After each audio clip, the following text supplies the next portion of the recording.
నా పేరు రాగిణి అండి. మేము ఉండేది బృందావన్ గార్డెన్స్ ఎన్టీఆర్ స్టేడియం దగ్గర. గత ప్రభుత్వంలో 5 సంవత్సరాల్లో జరిగిన అభివృద్ధి అంటూ ఏమీ శూన్యమండి.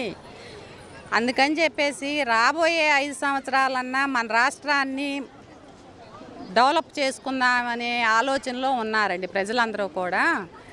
ఇప్పుడు జరుగుతున్న మన రాష్ట్ర పరిపాలన చాలా అధ్వానంగా ఉంది. ఏ వ్యవస్థ కూడా బాగలేదు. ఒక డ్రైనేజ్ కానీ, ఒక రోడ్లు కానీ ఏమీ కూడా ఒక తట్ట మట్టి వేసిన పాపాన బాగలేదండి. మేము మా గుంటూరు 2కి మద్దాల గిరిగారిని గెలిపించుకున్నామండి లాస్ట్ తెలుగుదేశం పార్టీ తరఫున. ఆయన జంప్ చేశారండి.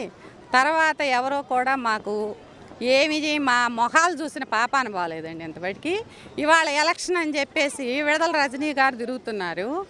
ఎందుకు వేయాలమ్మా నీకు ఓటని మేము క్వశ్చన్ చేస్తున్నామండి. పెమ్మసాని చంద్రశేఖర్ గారు అంటే ఒక విద్యావంతుడండి. ఆయన డాక్టర్గా ఇక్కడ విద్యాభ్యాసం చేసి విదేశాలకు వెళ్ళి విదేశాల్లో ఆయన బాగా ఎస్టాబ్లిష్ చేసుకొని మన రాష్ట్రానికి నేనున్న ప్రాంతానికి నేను ఏదో ఒకటి నా వంతు కృషి చేయాలి అనే ఉద్దేశంతో ఆయన ఈ రోజున మన రాష్ట్రానికి వచ్చి గుంటూరు పార్లమెంటుగా పోటీ చేసి గుంటూరు పార్లమెంటుని డెవలప్ చేయాలనే ఉద్దేశంతో ఆయన ముందడుగేస్తున్నారండి. ఆయనకు పోటీగా వైఎస్ఆర్సీపీ వాళ్ళు కిలార్ రోసీని పెట్టారండి. కిలార్ రోసియా లాస్ట్ టైము పొన్నూరులో పోటీ చేశారండి అసెంబ్లీకి. ఆయన శాండు మైను దోచుకొని ఇష్టారీతిన ఇవాళ అక్కడి నుంచి జంప్ చేసి మన గుంటూరు 2కి వచ్చాడండి. ఆయనకి ఎందుకు ఓటేయాలి అని ప్రజలు క్వశ్చన్ చేస్తున్నారు.